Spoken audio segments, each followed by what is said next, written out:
प्रेम जब अनंत हो गया, रोम रोम संत हो गया।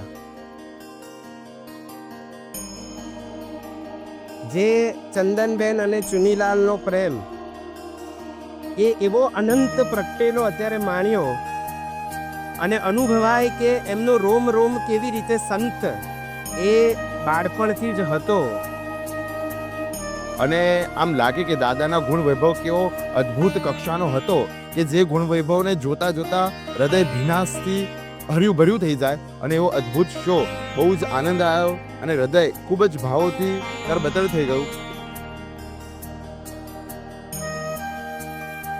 આજની યુવા પેઢીને સાચા અર્થમાં શ્રદ્ધા તરફ લઈ જતી આ એક સાચો માર્ગ છે કે જીવનમાં કોઈ એક ગુરુ હોય તો પ્રત્યક્ષ રીતે નહીં પણ પરોક્ષ રીતે તમને હંમેશા સાચા અને સારા માર્ગે લઈ જતો જ હોય છે.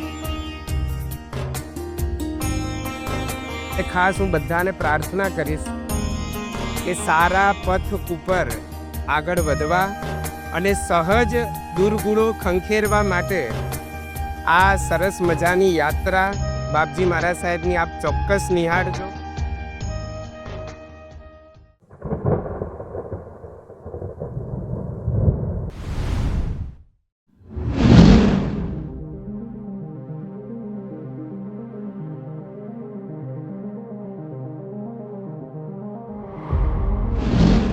એ છે જેવા ધ્યાન તો દૂરની વાત, એમને કોઈ ભાવથી પણ યાદ કરે ને તો એને પણ પીસ મળે.